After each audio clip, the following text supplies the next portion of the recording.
Be careful. తలుపులు వేసుకొని mobile లేదా ల్యాప్టాప్లో వీడియోలు చూస్తే ఎవడొచ్చి ఏం చేస్తాడనుకుంటున్నారా?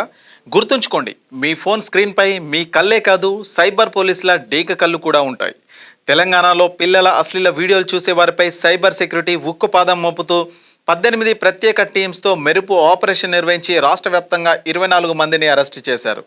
ఇందులో ఇరిగేషన్ శాఖ ఉద్యోగి కూడా ఉండగా నిందితులంతా మిడిల్ క్లాస్ వర్కింగ్ ఎంప్లాయీస్గానే ఉన్నారు.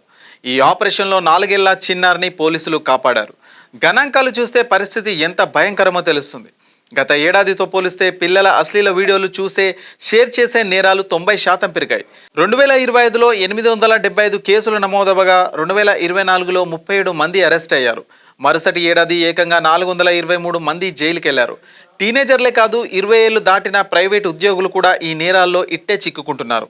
ప్రపంచవ్యాప్తంగా ఈ కంటెంట్పై నిషేధం ఉంది. అమెరికాలోని ఎన్సీఎంఈసీ, ఇండియాలోని ఎన్సీఆర్బీ కలిసి సైబర్ టిప్ లైన్ ద్వారా అలర్ట్స్ ఇస్తూ ఐపీ అడ్రస్లను ట్రాక్ చేస్తాయి. అమెరికాలో చేసిన క్లిక్ అయిన అమలాపురంలో ఉన్న సమాచారం నేరుగా మన పోలీసుల దగ్గరికి చేరుతుంది. చివరికి ఇంటికి వచ్చి అరెస్ట్ చేశారు.